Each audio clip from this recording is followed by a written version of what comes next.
അസ്സാം വലൈക്കും വറഹമത്തുള്ള. സാറേ, ഇതൊരു ഉസ്താദല്ലേ, ഞങ്ങളെ യൂട്യൂബ് കണ്ടു. അപ്പോൾ അതുകൊണ്ടാണ് മെസ്സേജ് തരുന്നത്. ഞാൻ ഈ പറയപ്പെട്ട ഉസ്താദിൻ്റെ ശിഷ്യനാണ്. 8 വർഷം ഉസ്താദത്ത് മാത്രം പഠിച്ചതാണ്. പഠനം കഴിഞ്ഞു 20 വർഷമായി. 2002 ഉസ്താദത്ത് പോകുന്നതാണ്. ഇപ്പോൾ 10 ഉസ്താദത്ത് പോകുന്നിട്ട് ഇപ്പോൾ 22 വർഷമായി. അന്നും ഇന്നും ഉസ്താദിൻ്റെ അടുത്ത് രാവിലെ പോയിട്ടാണ് കണ്ടിട്ടാണ് പോരുന്നത്. അങ്ങനെയാണ് നമ്മൾ ഉസ്താദിട്ടുള്ള ബന്ധം. ഇപ്പോഴും ഉസ്താദിൻ്റെ ചെറുപ്പം മുതൽ ഞങ്ങളൊക്കെ ശിഷ്യന്മാർ, ഞാനെന്നല്ല, സ്ഥലത്ത് പൊളിച്ചു പോകുന്ന എല്ലാ ശിഷ്യന്മാരും അങ്ങനെ തന്നെയാണ്. അത് സാധാരണ പോലെ ഉസ്താദന്മാർ ദർസ് കഴിഞ്ഞിട്ട് പിന്നെ എന്തെങ്കിലും ഉണ്ടാവുമല്ലോ. ഇപ്പോഴും ഭാര്യക്കാകട്ടെ, കുട്ടികൾക്കാകട്ടെ, അമ്മമാർക്കാകട്ടെ, എന്തെങ്കിലും വിഷയം ഉണ്ടോ അത് അന്വേഷിക്കുകയും പിടിക്കുകയും ഉസ്താദിനോട് പറയാൻ വൈകുകയോ ചെയ്ത ഉസ്താദ് ദേഷ്യം പിടിക്കും. ഞാൻ അറിഞ്ഞിട്ട് നമുക്ക് എന്തെങ്കിലും ഒരു കുട്ടികൾക്ക് വീട്ടിൽ അസുഖം ഉണ്ടെങ്കിൽ ഉസ്താദ് പറഞ്ഞിട്ടുണ്ടെങ്കിൽ ഒരു ഉസ്താദ് ചീത്ത അറിയും. പറയിക്കാൻ വെച്ചു. ഇത്ര പാപ്പി മക്കളും അങ്ങനെ ഉണ്ടാവില്ല. പാപ്പി മക്കളെക്കാളും കൂടുതലാണ് ഉസ്താദും ശിഷ്യന്മാരും. ഞാൻ ഈ സോഷ്യൽ മീഡിയ ഇങ്ങനെ പലരും താറടിക്കുന്നത് കണ്ടപ്പോൾ അൽഹംദുലില്ലാ നിങ്ങൾ വലിയ സഹായം ചെയ്തു. അള്ളാഹു ഖൈർ നൽകട്ടെ ഉസ്താദെ. എന്തായാലും നമ്മൾ ദുആയിൽ നിങ്ങൾ വിടൂല. അല്ലാതെ എപ്പോഴും നിങ്ങൾ ഓർമ്മ ഉണ്ടാവും. കാരണം ഈ ഒരു ഘട്ടത്തിൽ നിങ്ങളാ ഒരു വോയിസ് വലിയൊരു ഹെൽപ്പായി. നമുക്ക് കൽബിനൊരു തുമനീനത്ത് കിട്ടാൻ, അല്ലെങ്കിൽ കൽബിന് ഒരു ആശ്വാസം കിട്ടാൻ അത് വലിയ കാരണമായി ഉസ്താദെ. വളരെ ചെറു യുവത്വത്തിലാണ് ഉസ്താദിൻ്റെ അടുത്ത് നമ്മളൊക്കെ വാദം ചെല്ലുന്നത്. നമ്മൾ SSC കഴിഞ്ഞെങ്കിലും ഉസ്താദ് എന്ന തുടക്കം മുതൽ ഉസ്താദ് ഉസ്താദിൻ്റെ നിന്ന് ഉസ്താദിൻ്റെ ഒക്കെ ഉസ്താദിനെ ശരിക്ക് മടപ്പുറ ഉസ്താദിൻ്റെ എത്തുന്നായിരുന്നു. പിന്നെ കഴിഞ്ഞിട്ട് പരിധി ഉസ്താദിൻ്റെ എത്തുന്നായിരുന്നു പുതിയത്. അത് കഴിഞ്ഞിട്ട് ഒക്കെ ഉസ്താദിൽ നിന്ന് ഈ സുന്നീത് ആദ്യത്തെ സനത് വാങ്ങി നല്ല മാർക്കോടെ ഫസ്റ്റ് വന്നതാണ്. ആദ്യം സനത് കൊടുത്ത കൂട്ടത്തിൽപ്പെട്ടതാണ് ഉസ്താദ്. അന്നു മുതൽ ഇന്ന് വരെ ഉസ്താദ് ദർസ് നടത്താണ്. ഒരു ദിവസം പോലും ഉസ്താദിന് ദർസ് മുടങ്ങിയിട്ടില്ല. സഖാഫികളും അതേപോലെ അഹ്സനിമാരും ലത്തീഫിമാരും സൈനിമാരും തുടങ്ങിയിട്ട് അഷറഫിമാർ ഉപദേശിക്കുകയും ചെയ്യും. അതാണ് ഉസ്താദിൻ്റെ ശൈലി. അറിയാം. കാരണം ഉസ്താദിൻ്റെ കുടുംബം നോക്കി അത്രയും, കുടുംബം ഉസ്താദിനെ പരിഗണിക്കുന്ന അത്രയും നമ്മളൊരു കുടുംബത്തിലും നമുക്ക് ആർക്കും ഉണ്ടായിക്കൊള്ളാം എന്നില്ല. കാരണം ഉസ്താദ് വാപ്പയാകാതെ വാപ്പയായ മനുഷ്യനാണ്. കാരണം ഉസ്താദിൻ്റെ അനിയന്മാരെ കല്യാണം കഴിപ്പിച്ചതും, ഉസ്താദ് അനിയന്മാരെ നോക്കിയതും, അനിയന്മാരെ മക്കളെ നോക്കിയതും, ഉസ്താദിൻ്റെ ജ്യേഷ്ഠൻ നേരത്തെ മരിച്ചുപോയി. ആ കുട്ടികളെ ഒക്കെ ഇപ്പോൾ ഉസ്താദിൻ്റെ ജ്യേഷ്ഠൻ്റെ ഒരു മോനുണ്ട്. വളരെ ഇത്രയും കാലം, കഴിഞ്ഞ വർഷമാണ് മരിക്കുന്നത്, അതുവരെ സുഖമില്ലാതെ കടന്നു. അവനെ നോക്കിയത്. അതേ പ്രകാരം രണ്ടാമത്തെ മോൻ ഉസ്താദ് ജ്യേഷ്ഠൻ മരിക്കുമ്പോൾ 5 വയസ്സാണ്. അവനെ പഠിപ്പിച്ച് ഉസ്താദ് കൊണ്ടുനടന്നു. 8 കൊല്ലം ഉസ്താദിൻ്റെ ദർസിലിനെ പഠിപ്പിച്ചു. ഇപ്പോൾ അവന് കോളേജിൽ നിന്ന് ഇറങ്ങി കൊല്ലം ജോലിയാക്കി. ഇപ്പം ഇന്നും ഇന്നലെ ഉസ്താദിൻ്റെ അടുത്ത് അവനെ കണ്ടിട്ടുണ്ട്. ഇപ്പം ഈ രൂപത്തിലാണ് ഉസ്താദ് കുടുംബത്തെ നോക്കൽ. പെങ്ങന്മാരെ മുഴുവനും നോക്കിയത്. ഉസ്താദിൻ്റെ ഒരു പെങ്ങള് കുഴഞ്ഞു കിടക്കലുണ്ടെങ്കിൽ വർഷങ്ങളോളമായി. ഒരു പെങ്ങള് മാനസിക അസ്വസ്ഥത ഉള്ളതാണ്. ഇവരൊക്കെ ചികിത്സ ഉസ്താദ് തന്നെ നടത്തുന്നത്. സഹായത്തിന് SOS അവിടെ നാട്ടായ സുഫാനല്ല അവരെ സഹായിക്കുകയും കാര്യം ചെയ്യുന്നത്, ചികിത്സ നടത്തുകയും ചെയ്യുന്നത് ഉസ്താദ് തന്നെയാണ്. അങ്ങനെയാണ് ഉസ്താദിൻ്റെ അവസ്ഥ. പിന്നെ കുടുംബത്തെ നോക്കുകയും, ഈ സുഫാൻ ഓൻ്റെ ഉമ്മാനെ ഒരു മര്യാദക്ക് നോക്കിയിട്ടില്ല. നമുക്കറിയാലോ എങ്ങനെയാണ് ഉമ്മ ഓനോടുള്ള നിലപാട്. എന്നോട് പറഞ്ഞിട്ടുണ്ട് ഉസ്താദെ, മക്കളൊക്കെ വലുതായി അല്ലിട്ട് എന്താ കാര്യം, എന്നെ നോക്കാൻ ഇപ്പം എനിക്കൊരു ആവശ്യം വന്നാൽ ജലദോഷം പൊടിച്ചാൽ എൻ്റെ കുഞ്ഞാൻ്റെ അടുത്ത് തന്നെ വണ്ടി തരണോ, അല്ലാതെ കഴിയൂലെന്ന് ഓൻ്റെ അമ്മ എന്നോട് പറഞ്ഞിട്ടുണ്ട്. പിന്നെന്താ അപ്പോൾ ആ വോയിസിലൊക്കെ എൻ്റെ അമ്മ ഉണ്ടെങ്കിൽ ഓനെ അങ്ങനെയൊക്കെ ഒന്നൊക്കെ സുഫാൻ പറയുന്ന നമ്മൾ ഉസ്താക്ക് കേട്ടില്ലേ. കള്ളാണ് ഉസ്താദെ. ഒരിക്കൽ പറഞ്ഞിട്ടുണ്ട്, ചീട്ടും കൊണ്ട് ഓനാണ് പോയിട്ടുണ്ട് പള്ളിക്ക്. എന്നിട്ട് ആ ഗുളിക എനിക്ക് വാങ്ങി തന്നിട്ടില്ല അതുവരെ എന്നൊക്കെ പറഞ്ഞു സുഫാൻ്റെ അമ്മ പറഞ്ഞാൽ ഞാൻ കേട്ടിട്ടുണ്ട്. എപ്പോഴും അങ്ങനെ എന്നെ പറയില്ല, എൻ്റെ കുട്ടി എന്നല്ലൊക്കെ എന്നോടൊക്കെ സംസാരിക്കണം. കാരണം ഞാൻ അതിന് മരുന്നും സാധനങ്ങളൊക്കെ ഉസ്താദ് പറയുമ്പോൾ കൊണ്ടുപോയി കൊടുത്ത് എനിക്കറിയാം. നോക്കലും ഈ സുഫാനെ ചെറുപ്പം മുതൽ അഥവാ യത്തീംഖാനയിൽ ചേർത്തിയ ഉസ്താദ് തന്നെയാണ്. അതിന് മുമ്പ് പെറ്റ് വളർത്തിയത് നോക്കിയതൊക്കെ അവർ തന്നെയാണ്. ശുക്രൻ ഉസ്താദ്. എൻ്റെ ആള് വന്നു. അപ്പോൾ അയാൾ സംസാരിക്കാൻ പെട്ടെന്ന് വോയിസ് കുറഞ്ഞു പോയതാ. സമയം ഇതാക്കിയല്ല. എന്താ പറയുക, നല്ല ഉസ്താദിൻ്റെ ജീവിതം അന്വേഷിച്ചാൽ മതി. വളരെ ചെറുപ്പം മുതലേ അങ്ങനെയുള്ളത്. വളരെ സൂക്ഷ്മത കാണിക്കുന്ന വ്യക്തിയാണ്. വെറുതെ നമ്മളൊക്കെ ചെറുപ്പത്തിൽ ഉസ്താദിനെ കാണുന്നത്, എപ്പോഴും ദർശനം കാണുന്നത് വെച്ചാൽ സെബക്ക് കഴിഞ്ഞ് അല്ലാത്ത സമയത്ത് ഇരിക്കുകയാണെങ്കിൽ എന്തെങ്കിലും ദിക്ർ ചൊല്ലിക്കൊണ്ടിരിക്കും. എപ്പോഴും ചെറുപ്പ സമയത്ത് അങ്ങനെ സുഹൃത്തുക്കളാരെയും വന്നാണ് തമാശ എന്തെങ്കിലും പറയാൻ ചോദിച്ചാണെങ്കിൽ ഉസ്താദിനെ ചിരിക്കാന്നല്ലാതെ കൂടുതൽ തമാശ തീർക്കുന്നവരുണ്ടാവില്ല. അങ്ങനെയുള്ള ഉസ്താദിൻ്റെ സ്വഭാവം. അങ്ങനെ ആ ജീവിതം അങ്ങനെ തന്നെയുള്ള. നാട്ടിൽ എൻ്റെ ഉസ്താദ് ജോലി ചെയ്ത സ്ഥലത്ത് 15 വർഷം ഉസ്താദ് ഒരു സ്ഥലത്താണ് ജോലി ചെയ്തത്. ആ 15 വർഷം ആ ദർശനത്തെ സ്ഥലത്ത് അവിടെ സംസ്ഥാനക്കാരുണ്ട്, AP-ക്കാരുണ്ട്, ഈക്കക്കാരുണ്ട്, എല്ലാവർക്കും ഉസ്താദിന് വേണ്ടിയിരുന്നു. എല്ലാ വീട്ടിലും എല്ലാ പരിപാടിക്കും ഉസ്താദ് വരും. ഇപ്പോഴും അങ്ങനെ തന്നെയാണ്. അവിടെ ആരും വരണുണ്ടെങ്കിലും ഉസ്താദ് വരണം. മൂല്യർ വന്നിട്ടില്ലെങ്കിൽ പ്രശ്നം തന്നെ അവർക്ക്. മുമ്പ് ജോലി ചെയ്ത എല്ലാ മാലും എല്ലാ വിഭാഗമുള്ള സ്ഥലത്താണ് ഉസ്താദ് ജോലി ചെയ്തിരുന്നത്. അവിടെയൊക്കെ അങ്ങനെ തന്നെയുള്ളത്. അവിടെ ഏത് മരണം ഉണ്ടെങ്കിലും, കല്യാണം ഉണ്ടെങ്കിലും, സൽക്കാരുണ്ടെങ്കിലും, ഉസ്താദിന് കിട്ടാത്ത, ഉസ്താദിന് ഒഴിവുള്ള ദിവസമേ അവർ പരിപാടിക്കുള്ളൂ. അങ്ങനെയാണ് നാട്. ഉസ്താദിൻ്റെ നാട്ടുകാർക്കും അങ്ങനെയാണ്. ഉസ്താദിൻ്റെ നാട്ടിലിപ്പം ഏത് പരിപാടി ഉണ്ടോ ഉസ്താദ് ഇല്ലാത്ത പരിപാടി ഉണ്ടാവില്ല. അത് വരയ്ക്കാൻ വേണ്ടി ഉസ്താദോ അല്ലെങ്കിൽ പത്തപ്പരി ഉസ്താദോ ഒരു രണ്ടാളും ആളുകൾക്ക് നാട്ടുകാർക്ക് സ്വകാര്യനാണ്. മാത്രമല്ല അത് വരയ്ക്കാൻ വേണ്ടിയിട്ട് ആസിനസ്താവ് വേണം, വിളിക്കും വരും. നാട്ടുകാർ എന്ത് വിഷയത്തിനാണ് അപ്പോൾ ഈ വിഷയങ്ങളൊക്കെ വന്നിട്ട് മുഴുവൻ ആളുകളും ഉസ്താദിന്റെ കൂടെയാണ് നിൽക്കുന്നത്. മുതലേ നോക്കി വളർത്തിയത്, ഇവനെ നോക്കി വളർത്തിയത്, ഓൻ എത്തീങ്കാനെ ചേർത്തി നോക്കി. അത് കഴിഞ്ഞിട്ട് പിന്നെ ഡ്രസ്സ് വാങ്ങിക്കൊടുത്തത്, അതൊക്കെ കഴിഞ്ഞ് വന്ന് ഇപ്പം ദർസ് കൊണ്ടാക്കി. ഈ ദർസിൽ നിന്ന് എന്താ 2 കൊല്ലം ദർസ് ഓതിയിട്ടുള്ളൂ എന്നാണ് ഒച്ച കള്ളാണ് പറഞ്ഞത്. കളവ് പറയാന്നല്ല ഓനെ സംബന്ധിച്ചിടത്തോളം പ്രശ്നത നമുക്ക് മനസ്സിലായി. കാരണം തഫ്സീർ മിഷ്കാത്ത് വരെ ഉസ്താദത്തെ ഓതിയത് ഞങ്ങൾക്ക് പോകുന്നതിന് ശേഷമാണ്. ദർസിന് ഞങ്ങൾക്ക് പോകുന്നതിന് ശേഷമാണെങ്കിലും പിന്നെ ഈ സമയത്ത് ഞങ്ങൾ ആഴ്ചയിൽ ഉസ്താദിനെ കാണാതിരിക്കൂല. ഞങ്ങൾ ശിഷ്യന്മാരൊക്കെ അങ്ങനെയുള്ളത്. ഉസ്താദ് ഇപ്പോഴും അങ്ങനെ തന്നെയാണ്. അപ്പോൾ 2 കൊല്ലം ഓതിയിട്ട് വളരെ ചെറുതാക്കി സംസാരിച്ചെങ്കിൽ അത് തെറ്റാണ്. തഫ്സീർ വരെ സ്ഥാനത്ത് ഓതിയത് 2 കൊല്ലം കൊണ്ട് തഫ്സീർ എത്തില്ലല്ലോ. അത്ര കാലം സ്ഥാനത്ത് ഓതിയത്. അന്ന് ഇവൻ എന്തായിട്ടുണ്ട്, ഉസ്താദ് ദർസിന്ന് അങ്ങനെ ചെറിയ വേണ്ടാത്തരം കണ്ടപ്പോൾ പുറത്താക്കി. ഈ പുറത്താക്കാൻ വേണ്ടി ഈ വിശ്വത്താക്കണതിന് മുമ്പ് ഉസ്താദ് കുട്ടികളെല്ലാവരും ഇരുത്തിയിട്ട് വിഷയം സംസാരിച്ച് 4 കുട്ടികൾ എന്താ പ്രശ്നങ്ങളുണ്ടായി. അപ്പോൾ അതിൽ ഇവൻ അന്ന് ചോദിച്ചു എന്താ തെളിവെന്നാണ് ചോദിച്ചത്. ഇപ്പോൾ ഈ ചോദിച്ചു അതേ ചോദ്യം അന്ന് ചോദിച്ചു എന്താണ് തെളിവെന്ന് പരസ്യമായി ചോദിച്ചു. അപ്പോൾ കുട്ടികളൊക്കെ കേട്ട ആളുകൾ എപ്പോഴും പറയും അന്നേ ഇവൻ ആ ചോദ്യം ചോദിക്കലുണ്ടല്ലോ. അങ്ങനെ അന്ന് ദർസിന്ന് പുറത്താക്കിയതാണ്. അത് കഴിഞ്ഞ് ജോലി ആയപ്പോഴതാണ് ഇപ്പോൾ കണ്ടല്ലേ സ്കൂൾ പഠിസ്ഥാന നാട്ടിൽ തന്നെ ഉസ്താദൊക്കെ പാടെ കൂടി തന്നെയാണ് ജോലി ഏൽപ്പിച്ചു കൊടുത്തിരുന്നത്. ആ സ്കൂൾ പള്ളിക്കാർ മുദ്രസ് ഏൽപ്പിച്ചു കൊടുത്തു. അവിടുന്നും കുട്ടികളുമായി ബന്ധപ്പെട്ട വിഷയത്തിൽ എന്ത് ചെയ്ത് പുറത്താക്കി. അവസാനം കാലൊക്കെ പിടിച്ച് ആ കുട്ടിയുടെ വാപ്പാനെ കാലുപിടിച്ച് കരഞ്ഞ് ഉണ്ടാവില്ല എന്നൊക്കെ പറഞ്ഞ് അങ്ങനെ കേസും വിഷയങ്ങളൊന്നും ഇല്ലാതെ അന്ന് കഴിച്ചിലായി പോയതാണ്. അത് കഴിഞ്ഞപ്പോൾ ഇത്തരം വേണ്ടാത്തരം സ്വഭാവം നിർത്തിയിട്ടില്ലല്ലോ. അങ്ങനെയാണെങ്കിൽ ഇപ്പം സ്വന്തം മൂത്തച്ഛൻ ഓനെ തച്ചിട്ടില്ലേ, അടിച്ചു കണ്ട് ഇപ്പം വിട്ട് ഫോണെറിഞ്ഞ് പൊട്ടിച്ചു ഒക്കെ ചെയ്തില്ലേ.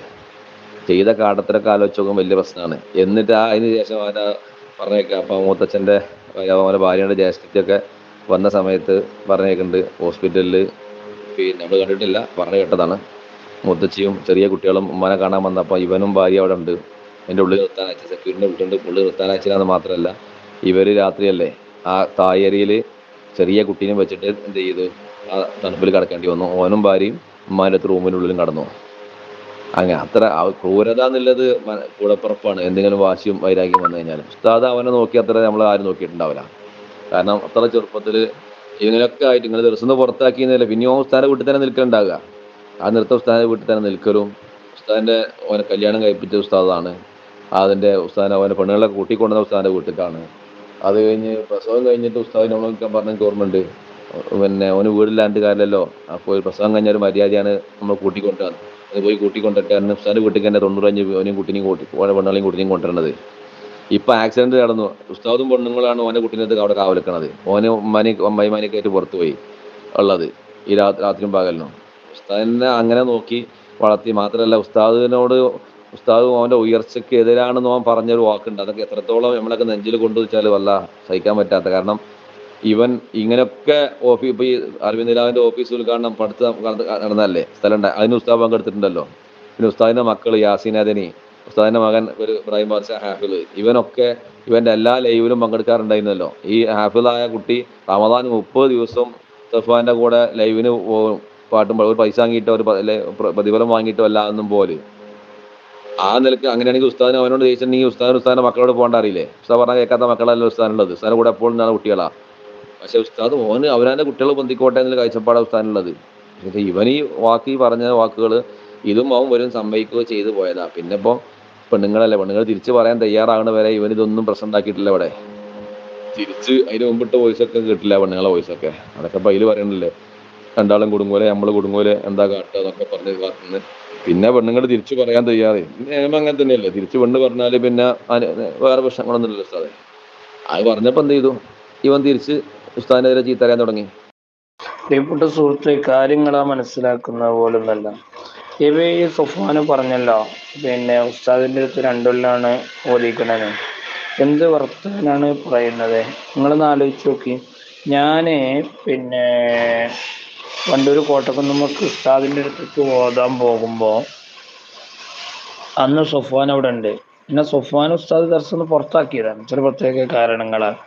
ആ പുറത്താക്കുന്ന സമയത്ത് തഫ്സീർ മിഷ്കാത്തുമാണ് സഫ്വാൻ ഓതുന്നത്. 4.5 കൊല്ലാണ് സഫ്വാൻ അവിടെ ഓതിപ്പിടിച്ചത്. എന്നിട്ട് 2 കൊല്ലം എന്ന പച്ചപ്പൊള്ളറല്ലേ. അയിമെന്ന് തന്നെ മനസ്സിലായില്ലേ ഒരു മനുഷ്യന് അങ്ങനെ പൊള്ളു പറയാൻ പാടുണ്ടോ? ഇങ്ങനെ പരസ്യമായിട്ട്. അപ്പോ പിന്നെ മറ്റൊരു വിഷയം, ഉസ്താദിൻ്റെ കുടുംബത്തിൽ എല്ലാ പിന്തുണയും ഓനാണ്. പിന്നെ ഉസ്താദ് ഒറ്റപ്പെട്ടക്കാണ് എന്നുള്ള രൂപത്തിലൊക്കെയുള്ള സംസാരങ്ങൾ വരുന്നുണ്ട്. സത്യത്തിൽ 10 പിരിയത്ത് ചെന്ന് അന്വേഷിച്ചാൽ, ഉസ്താദിൻ്റെ കുടുംബത്തിൽ അന്വേഷിച്ചാൽ, ഉസ്താദ് 33 കൊല്ലമായി ദർസ് തുടങ്ങിയിട്ട് ഈ കാലഘട്ടത്തിലെ ശിഷ്യന്മാരന്വേഷിച്ചാൽ, അല്ല ഉസ്താദ് പിന്നെ പരിചയമുള്ള ആളുകളോട് അന്വേഷിച്ചാൽ എല്ലാവരും, അധികം ആളുകളും ഉസ്താദിൻ്റെ കുടുംബത്തെ നേരിട്ട് അറിയുന്നവരാണ്. ഉസ്താദിൻ്റെ കുടുംബം എന്ന് പറഞ്ഞാൽ ഉസ്താദിൻ്റെ പെങ്ങന്മാരെ, ഓരോ കുട്ടികളെ, ജ്യേഷ്ഠൻ മരണപ്പെട്ടു, അവരെ മക്കളെ ഒക്കെ നോക്കി പഠിപ്പിച്ച് അവർക്ക് വേണ്ടതെല്ലാം നൽകി സ്വന്തം മക്കളെപ്പോലെ ഉസ്താദ് പോറ്റി വളർത്തി. ഉസ്താദിൻ്റെ വീട് അവർക്ക് സ്വന്തം വീട് പോലെയാണ്. അത് ഉസ്താദിനെ അറിയുന്നവർക്കറിയാം. ഈ സഫ്വാൻ തന്നെ പിന്നെ പുതിയാപ്പിള ഇറങ്ങുന്നത് എവിടെ നിന്നാണ്? ഉസ്താദിന്റെ വീട്ടിൽ നിന്ന്. സഫ്വാൻ ചെറുപ്പം മുതൽ പോറ്റി വളർത്തിയത് ആരാണ്? ഉസ്താദ്. ഈ കഴിഞ്ഞ ഉമ്മയിൽ തിരിച്ചു വരുന്ന സമയത്ത്, ഉസ്താദിന്റെ മകൻ പോയി തിരിച്ചു വരുന്ന സമയത്ത് രാത്രി 3-3:30 മണിയാകും. എന്നാലും പിന്നെ ഉസ്താദ് അതിനെ പിന്നെ എതിർത്ത.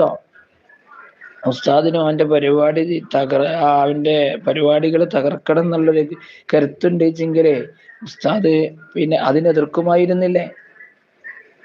പിന്നെ ഒരു കുടുംബനാഥൻ, ഒരു വാപ്പയുടെ സ്ഥാനത്ത് നിൽക്കുന്ന പ്രിയപ്പെട്ട ഉസ്താദ്, ആ കുടുംബത്തിന്റെ എല്ലാം മക്കളെടുത്ത് ഒരു കുരുത്തക്കേട് കണ്ടാൽ അത് ഉപദേശിക്കല്, അതിനു നമ്മളെ നേരായ വഴിക്ക് സഞ്ചരിപ്പിക്കല്, അതിനു വേണ്ട കാര്യങ്ങൾ ചെയ്യേണ്ടത് ഒരു കുടുംബനാഥൻ, ഒരു ഉസ്താദ്, ഒരു വാപ്പ ചെയ്യുന്നതാണ്. അതിനവരെ ചീത്ത വിളിക്കുകയാണോ വേണ്ടത്? തെറി പറയാണോ വേണ്ടത്? നിങ്ങളൊന്ന് ചിന്തിച്ചു നോക്കി. ഒരു ഉസ്താദിന്റെ അടുക്കലേക്ക് ശിഷ്യൻ അങ്ങോട്ട് പോവാണോ വേണ്ടത്? അല്ല ഞാൻ ശിഷ്യൻ വിളിക്കുന്നിടത്തേക്ക്, മകൻ വിളിക്കുന്നിടത്തേക്ക് വാപ്പ വരണം, ഉസ്താദ് വരണം എന്ന വാശി പിടിക്കുന്നത് ആണോ ഒരു മനുഷ്യൻ ചെയ്യേണ്ടത്? അപ്പോ കാര്യങ്ങളൊക്കെ ശരിക്കും മനസ്സിലാവണമെങ്കിൽ, ഉസ്താദിനെ അറിയണമെങ്കിൽ, ഉസ്താദ് ദർസ് നടത്തിയ സ്ഥലങ്ങള്, ഉസ്താദിന്റെ ശിഷ്യന്മാര്, ഉസ്താദിന്റെ കുടുംബം, ഇവരോടൊക്കെ ചോദിച്ചാൽ അറിയാം. ആ കുടുംബത്തിന്റെ നാഥനാണ് ഉസ്താദ്. 33 കൊല്ലമായിട്ട് ദർസ് നടത്തിക്കൊണ്ടിരിക്കുന്ന അഭിമന്യ ഗുരുവര്യരെ, എല്ലാ തിങ്കളാഴ്ചയും വ്യാഴാഴ്ചയും നോമ്പ് നോറ്റ് ആ സൂക്ഷ്മതയോടെ ജീവിക്കുന്ന ഉസ്താദ്. ആ സൂക്ഷ്മത കൊണ്ട് തന്നെയാണ് ഉസ്താദിന്റെ വീട്ടിൽ വെച്ച് ഓനെ ഈ മജ്ലിസ് നടത്തുമ്പോൾ, അറിവിന്ദിലാവ് മജ്ലിസ് നടത്തുമ്പോൾ അത് ഉസ്താദ് എതിർത്തില്ല. ആ മജ്ലിസ് ഉസ്താദിന്റെ വീട്ടിൽ വെച്ചാണ് നടന്നത്. ഒരു പ്രത്യേക സുദിനത്തിൽ, പെരുന്നാളോ അങ്ങനെ ഒരു പുണ്യ സുദിനാണ്. ആ സുദിനത്തില് ഉസ്താദിന്റെ വീട്ടിൽ വെച്ച് മജ്ലിസ് അടക്കാണ്. ആ മജ്ലിസിൽ വെച്ച് ഉസ്താദ് അറിയാതെ, ഉസ്താദ് അതിന്റെ മുമ്പ് ഉസ്താദിന് കാറെടുത്ത് കൊടുക്കാനുള്ള ചർച്ച ശിഷ്യന്മാരുടെ ഇടയിലുള്ളത് ഉസ്താദ് എങ്ങനെ അറിഞ്ഞിട്ട് അത് ഉസ്താദ് വേണ്ടാന്ന് പറഞ്ഞ ഒഴിവാക്കിയതാണ്. കാരണം ഉസ്താദ് പിന്നെ ഒരാൾ ഒരു സാധനം കൊടുക്കുക എന്ന് പറഞ്ഞാൽ ഉസ്താദ് അത് ആഗ്രഹിക്കാത്തതാണ്. ഒരാള് കൊടുക്കുക എന്ന് പറഞ്ഞാൽ അത് കിട്ടണം എന്നൊന്നും ആഗ്രഹിക്കാത്ത ആളാണ് ഉസ്താദ്. ഇത് ഇവനിവിടെ ചെയ്ത എന്താണ്? എന്നിട്ട് അതറിഞ്ഞുകൊണ്ട് ഇവൻ ചെയ്തത് എന്താണ്?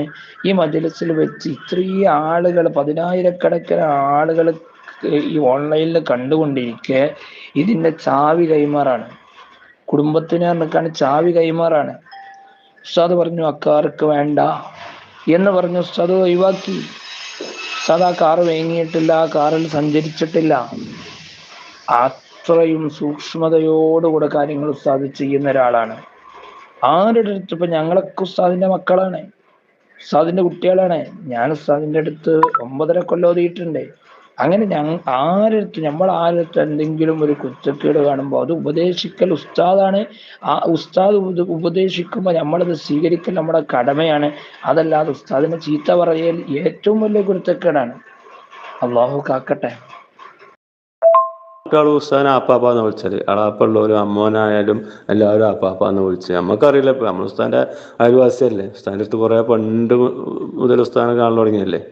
ഇപ്പൊ നമ്മക്കും ഓരോരുത്തർക്കും അറിയാം, നമ്മളെ ശിഷ്യന്മാര് നമുക്ക് എന്തെങ്കിലും ഒരു ഹൈറുണ്ടെങ്കിൽ അതിൽ സന്തോഷമല്ലാതെ, അല്ലെങ്കിൽ സന്തോഷത്തിന് വേണ്ടി പ്രാർത്ഥിക്കുക എന്നല്ലാതെ, ഹൈറിന് വേണ്ടി പ്രാർത്ഥിക്കുക എന്നല്ലാതെ വേറെ എന്തെങ്കിലും ഒരു സംഭവം ഉണ്ടോ?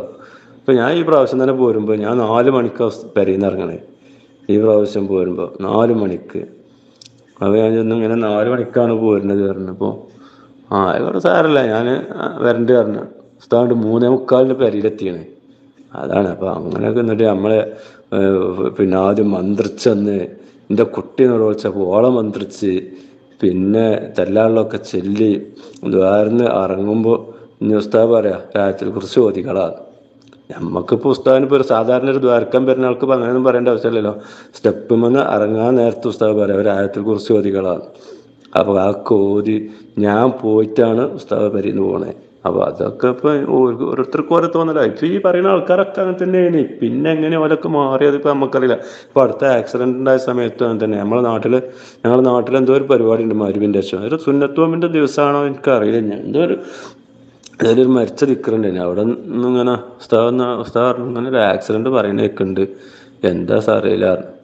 അപ്പം ഞാൻ ആ പരിപാടി മുമ്പ് ഞാനൊന്ന് പോയി നോക്കാറുണ്ട്. അവിടെ ചീനിക്കലാണെന്നും പറഞ്ഞു. ഒന്ന് ഞാനൊന്ന് പോയി നോക്കാറുണ്ട്. അങ്ങനെ ഞാൻ ബൈക്കെടുത്ത് പരിപാടിൻ്റെ അടിയിൽ നിന്ന് തന്നെ ഞാൻ പോകുന്നത്. ബൈക്ക് എടുത്ത് കണ്ട് പോകുന്നത് ചീനിക്കലെത്തിയപ്പോൾ തന്നെ അവിടെ ആക്സിഡന്റ് ഒക്കെ നടന്ന് എല്ലാവരും ആംബുലൻസ് കൊണ്ടുപോയിക്കണ കാരണം ഒരു പെണ്ണുണ്ട്, ഒരു കുട്ടിയുണ്ട്, ഒരാളും ഉണ്ട്. അവിടെ ഉള്ളവർക്ക് അത്രേ അറിയുള്ളൂ. അപ്പോൾ സഫാൻ്റെ വണ്ടിയാണെന്നും പറഞ്ഞു. അപ്പം പിന്നെ ഞാൻ അങ്ങോട്ട് തന്നെ വന്നു. എന്നാലും ഉസ്താദിനോട് ഇങ്ങനെ അവിടെ ആരും കാണുന്നില്ല, ആശുപത്രിക്ക് പോയിക്കണമെന്ന് പറഞ്ഞാൽ. അപ്പോൾ അതിന് പരിപാടി കഴിഞ്ഞ് ഉസ്താദ് പരിയിലെത്തി. അപ്പോൾ ഉസ്താദ് നമുക്ക് അവിടെ മാൻ ഹോസ്പിറ്റലിലേക്ക് കൊണ്ടുപോയത് പറഞ്ഞു. അപ്പം നമുക്ക് അവിടെ ഒന്ന് പോയി നോക്കാറ്. ഞങ്ങൾ പോകാൻ നിൽക്കപ്പോൾ ഉസ്താദ് പെണ്ണുങ്ങൾ പറഞ്ഞു ഞാനും പോരുന്നുണ്ട് പറഞ്ഞു. അപ്പോൾ ഞാനും പോരുന്നുണ്ട് പറഞ്ഞു. പിന്നെ 3 ആൾ ബൈക്കുമ്പോൾ പോകില്ലല്ലോ. അതിൽ ഉസ്താദിൻ്റെ അയൽവാസി പറഞ്ഞു നമുക്ക് കാറിൽ പോകാറുണ്ട്. ഓലങ്ങനെ പോയി. ഞാൻ പെരിയിൽ പോയി പറഞ്ഞു ഒറ്റ അരച്ചുകൊണ്ട് വന്നപ്പോൾ പെണ്ണുങ്ങൾ പറഞ്ഞു ഞാനും പോരുന്നുണ്ട് പറഞ്ഞു. ഞങ്ങൾ മാനു ചെന്നപ്പോൾ മാനൂരില്ല. പിന്നെ മലബാർക്കാണ് കൊണ്ടുപോയത്. മലബാറിൽ ചെന്നപ്പോൾ ഉസ്താദിൻ്റെ പെണ്ണുങ്ങളും ആ കുട്ടീൻ്റെ അടുത്ത്, ബാക്കിയുള്ളവരൊക്കെ ഉമ്മാനെയും കൊണ്ട് ഷഫാൻ്റെ അമ്മായിമാനെയും കൊണ്ട് വേറെയൊക്കെ പോയിണ്. അവിടേക്കാ പോയത്, കോഴിക്കോട്ടേക്കാന്ന് തോന്നുന്നുണ്ട്. അപ്പോൾ ഈ കുട്ടീനെ നോക്കണത് ആരാ? ഉസ്താദിൻ്റെ പെണ്ണുങ്ങളും ഉസ്താദും. അതാ അവിടെ ഉള്ളത്. പിന്നെ ഇതൊക്കെ എന്നാ മാറിയപ്പോൾ നമുക്ക് മനസ്സിലായില്ല. ഏതായാലും കുടുംബത്തിൻ്റെ കാര്യമാണ്. കുടുംബത്തിൽ ഇപ്പോൾ ആരും സപ്പോർട്ടില്ല എന്ന് പറഞ്ഞാൽ ഒന്നിപ്പോൾ നമ്മൾ അംഗീകരിക്കൂല. കാരണം ഇപ്പോൾ പെങ്ങന്മാരായാലും ഇനി ജ്യേഷ്ഠന്മാരുടെ മക്കളായാലും അഞ്ചന്മാരായാലും ഞാൻ അതിൻ്റെയൊക്കെ പുറമെ ഓരോ മൂത്താപ്പാൻ്റെ മക്കളും അതൊക്കെ കുഞ്ഞാനെന്ന് കഴിഞ്ഞാൽ എന്ത് കാര്യം ഉണ്ടെങ്കിലും കുഞ്ഞാനോട് അന്വേഷിച്ചിട്ട് തന്നെ പറയുള്ളൂ. കുഞ്ഞാനാണ് ഉസ്താദിനോട് അന്വേഷിച്ചിട്ടും ചോദിച്ചിട്ടും ഒക്കെ തന്നെ പറയുള്ളൂ. അത്രയും. പിന്നെ ഇപ്പോൾ നാട്ടിൽ നിങ്ങൾ അന്വേഷിച്ച് നോക്കി, നാട്ടിലെ ഉസ്താദിനോട് ഒരു വെറുപ്പുള്ള ഒരു മനുഷ്യനും എൻ്റെ കാഴ്ചയിലില്ല. ആര് മരിച്ചാലും അവിടെ പോവും. അവിടെ മരിച്ചോടത്ത് 7 ദിവസം ദിക്റുണ്ടാവും മരുവിൻ്റെ ശേഷം. അവിടെ എന്തെങ്കിലും ഒരു ദിവസം തന്നെയെങ്കിലും ഒന്ന് കൂടാതെ ഉസ്താദ് നാട്ടിലില്ലാത്ത ആളല്ലേ. അപ്പോൾ ആഴ്ചയിൽ ഒരു ദിവസം, ഏതെങ്കിലും ഒരു ദിവസം കൂടാതെ കൂടും.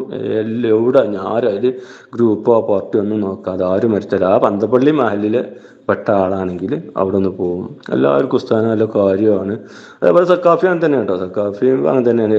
ആര് മരിച്ചാലും ഇനി അതിൽ ഗ്രൂപ്പൊന്നും നോക്കലില്ല. ആര് മരിച്ചാലും ഏതെങ്കിലും ഒരു നേരത്തെ ഒരു ദിവസത്തിലെങ്കിലും ആ സാന്നിധ്യം അവിടെ ഉണ്ടാവും. അങ്ങനെ അല്ല നാട്ടിലും ആർക്കും ഒരു വെറുപ്പും ഒരു അഭിപ്രായം ഇല്ലാത്ത ആൾക്കാരാണ്. ഇനിയിപ്പോൾ ഇനി എന്തപ്പോൾ പറയണ്ടേ? പിന്നെ ആരെങ്കിലും ഒരാൾ എന്തെങ്കിലും പറയണതിനിപ്പോൾ നമുക്ക് അത് വകച്ചു കൊടുക്കാൻ പറ്റും? ഇനിയൊന്നും വേണ്ട. നിങ്ങൾ ഉസ്താദ് ജോലി ചെയ്ത സ്ഥലങ്ങളെ പോയി നോക്കുകയാണെങ്കിൽ ആ ചൊറണ്ണൂർ എന്ന് നിന്നതാ 93, 94, 95 3 കൊല്ലം അവിടെ നിന്ന്. അവിടേക്ക് ഒരു സൽക്കാരപ്പം ഉണ്ടെങ്കിലും എന്ത് ചെയ്യും? ഉസ്താദിനെ വിളിക്കും ചെയ്യും. ഉസ്താദ് പറ്റുമെങ്കിൽ പോവും, ഇല്ലെങ്കിൽ വേറെ എപ്പോഴേലും പോയിക്കാണ്ട് ആ സങ്കടം പറഞ്ഞ് പരാതി തീർത്ത് പോരും. അങ്ങനെയാണ് അവസ്ഥ.